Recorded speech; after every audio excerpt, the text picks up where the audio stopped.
Avez-vous déjà pris un instant pour contempler ce que l'éternité signifie vraiment?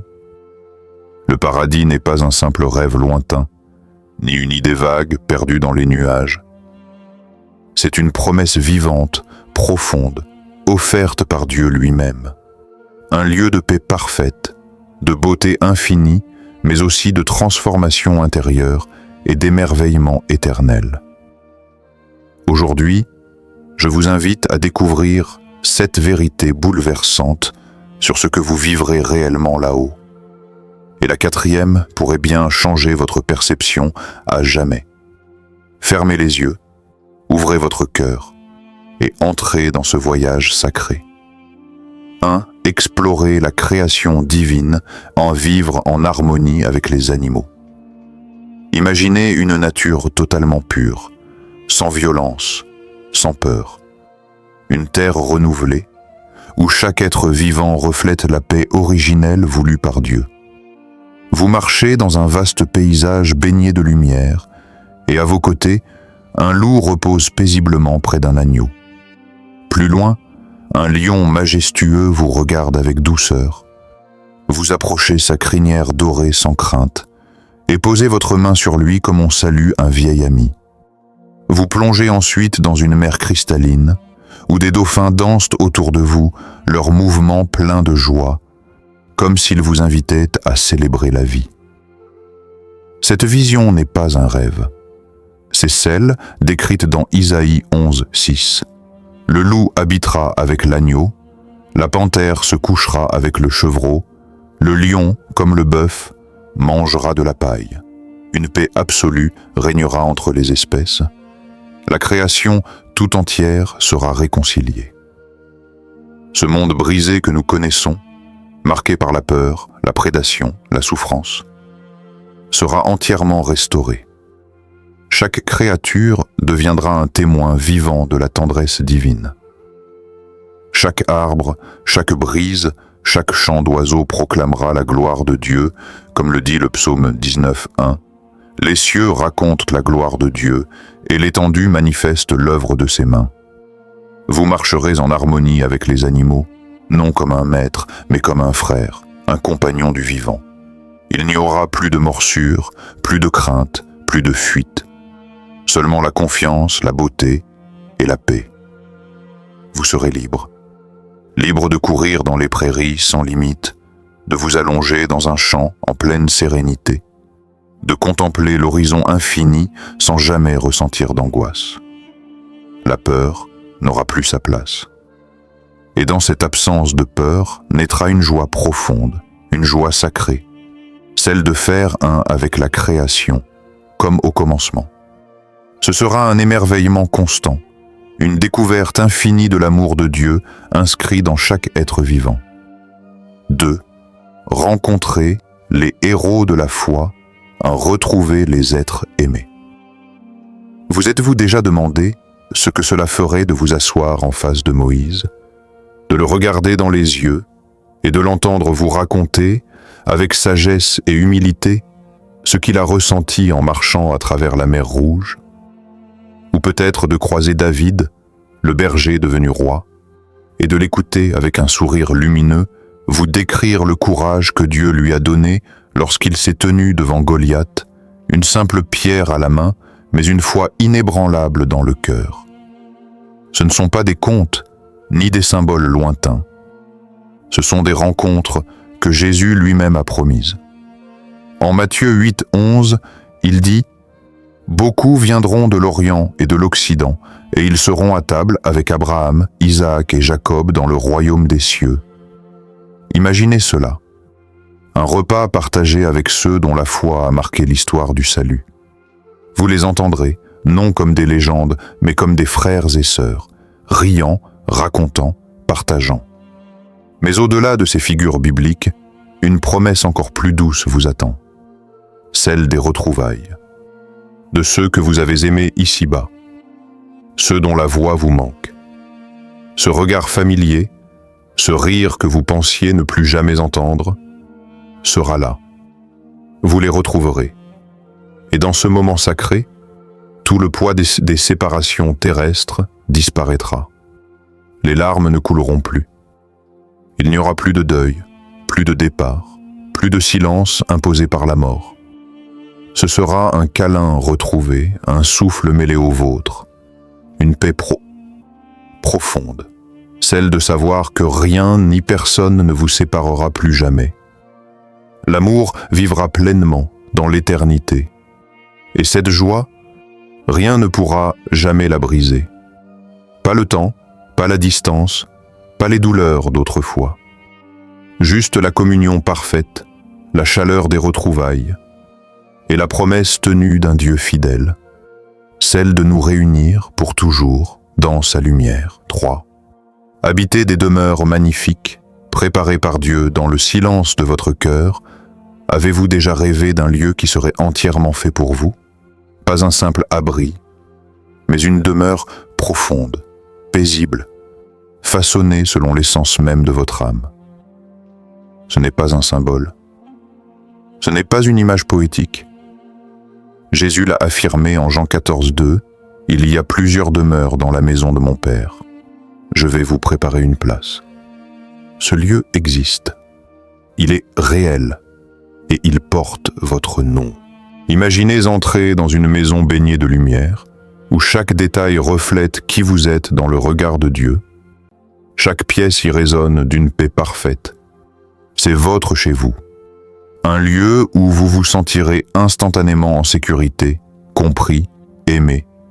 Peut-être y trouverez-vous un jardin secret, une terrasse surplombant des vallées éternelles, ou un arbre sous lequel prier en paix. Là-bas, chaque pierre, chaque fenêtre, chaque fleur aura été pensée pour vous. Mais la promesse ne s'arrête pas à une maison reçue. Vous serez aussi libre de bâtir, de créer, d'imaginer. Isaïe 65, 21 le déclare. Ils bâtiront des maisons et les habiteront. Vous participerez sans fatigue à la beauté de ce monde nouveau. Vous ne serez jamais pressé, jamais à bout. Pas d'épuisement, pas d'imperfection. Chaque chose que vous construirez portera la marque de la joie pure et de l'amour divin. Et dans cette liberté céleste, vous ne serez jamais seul. Dieu lui-même sera avec vous dans cette maison qu'il vous a préparée. Chaque pierre posée, chaque espace créé sera empreint de sa présence. Ce n'est pas un lieu figé, mais un lieu vivant, vibrant, intime. Vous habiterez l'éternité non comme un invité, mais comme un enfant rentré chez lui.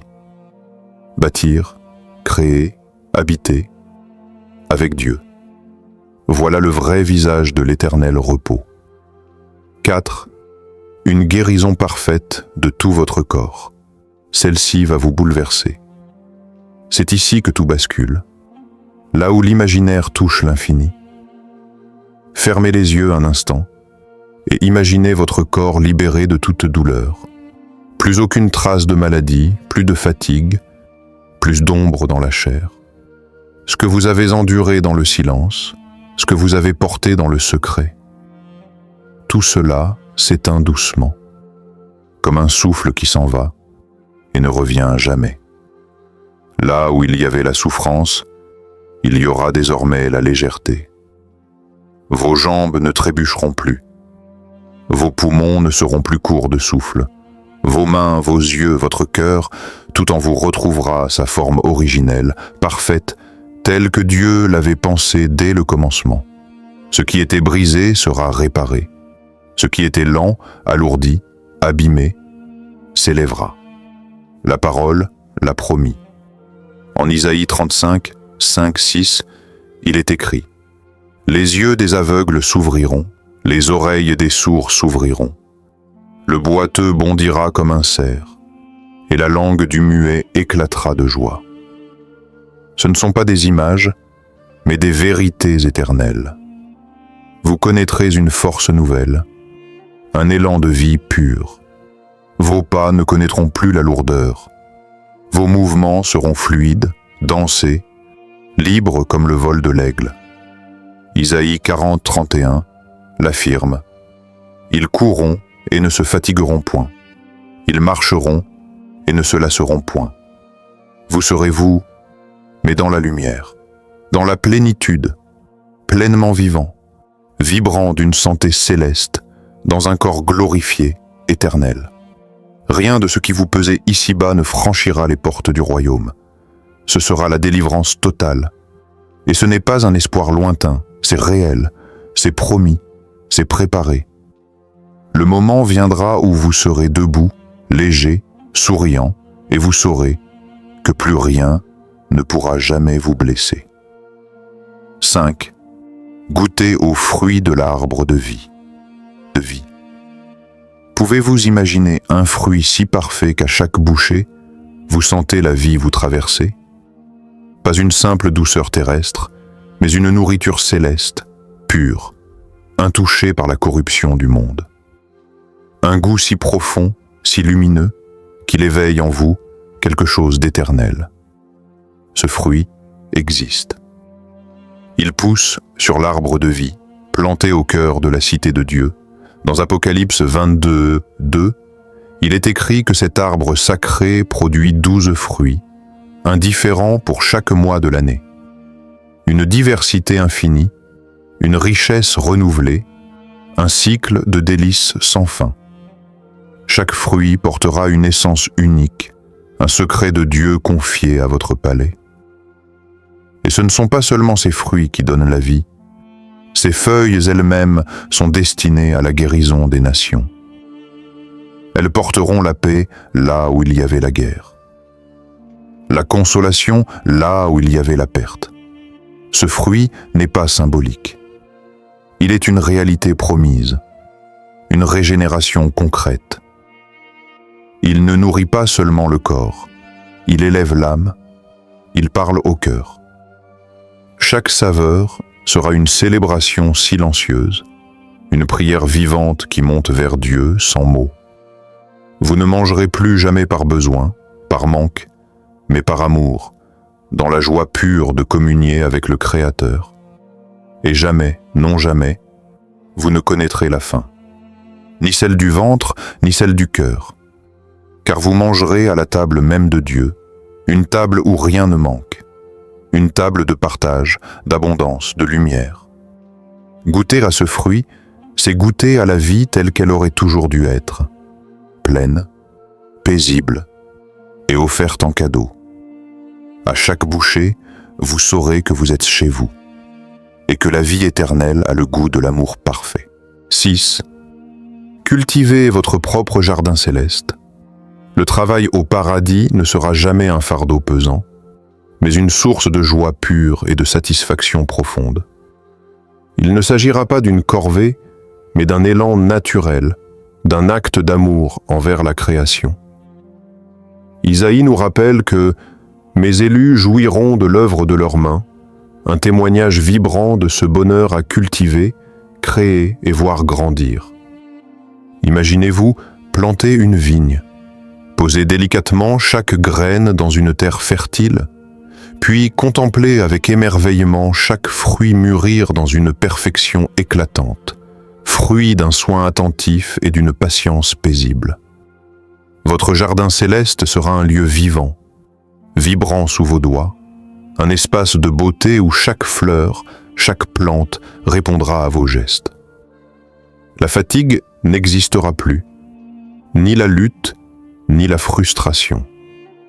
Tout sera accompli dans la douceur et l'harmonie, car ce travail sera conforme au dessein originel de Dieu, sacré, joyeux, porteur de sens. Il s'agira d'une co-création avec le divin, une danse entre votre cœur et la vie elle-même. Chaque graine plantée portera du fruit. Chaque effort donnera naissance à une fleur. Chaque instant passé à cultiver sera une célébration du vivant. Vous serez pleinement présent, pleinement en paix, pleinement créateur dans ce jardin qui ne connaît ni épuisement ni limite. Ce sera un témoignage vivant de la beauté retrouvée, de l'alliance parfaite entre l'homme, la terre et Dieu. Un espace où l'âme s'épanouit au rythme des saisons éternelles et où la vie chante dans toute sa splendeur. 7. Être avec Jésus, un l'adorer pour l'éternité. Le sommet de toute expérience, la source même de la joie éternelle, ne réside pas simplement dans un lieu, mais dans une présence vivante et réelle. Le paradis, c'est avant tout être avec Jésus, celui qui marche à vos côtés, celui qui vous regarde droit dans les yeux avec un amour infini et inaltérable. La promesse d'Apocalypse 21:3 résonne avec puissance. Voici le tabernacle de Dieu avec les hommes. Il habitera avec eux. Ce n'est plus un rêve lointain, mais une réalité tangible où vous verrez Jésus face à face, pleinement. Autour de vous, des millions de frères et sœurs partageront ce même émerveillement unis dans une adoration commune, vibrant à l'unisson d'un seul cœur, d'un seul chant, d'une seule lumière. Cette communion parfaite illuminera tout, abolira les blessures du passé et effacera toutes les souffrances endurées sur terre. Dans cette rencontre sacrée, toutes les épreuves laisseront place à la paix profonde. Enfin, vous serez chez vous, dans ce foyer d'amour éternel où la joie ne connaît pas de fin. Là, adorer Jésus ne sera pas une obligation, mais un acte spontané, une réponse naturelle à la beauté et à la grandeur de sa présence. Cette adoration vous remplira d'une lumière incomparable, celle d'une vie pleinement restaurée, baignée dans la grâce infinie du Créateur. Mon ami, tout ce que nous avons partagé ici est bien plus qu'une simple histoire ou une belle idée. C'est une réalité puissante et vivante. Pourtant, ce paradis n'est pas donné d'office ni acquis sans choix. Il s'offre à ceux qui décident librement de marcher aux côtés de Jésus, de lui ouvrir leur cœur. Comme le rappelle Romains 10, 9, 10, « Si tu confesses de ta bouche que Jésus est Seigneur, et si tu crois dans ton cœur que Dieu l'a ressuscité, tu seras sauvé. » Cette promesse est un pont vers l'éternité. Alors, si aujourd'hui ton cœur a été touché, si une lumière s'est allumée en toi, je t'invite à faire ce pas simple mais profond. Prie cette prière avec moi, ouvre-toi à Jésus. Dis-lui que tu crois en lui, que tu reconnais tes faiblesses et que tu veux qu'il entre dans ta vie. Demande-lui pardon, demande-lui de te transformer et de t'emmener vers sa lumière éternelle. Dis-lui que tu veux le suivre, dès maintenant et pour toujours. Si tu as fait cette prière, écris en commentaire « Je garde les yeux sur Jésus ». Et surtout, n'hésite pas à partager ce message autour de toi. Parce que le ciel est réel, et quelque part, quelqu'un près de toi a besoin d'espérance, d'une promesse qui change tout. Jésus prépare un lieu pour toi, et il t'attend.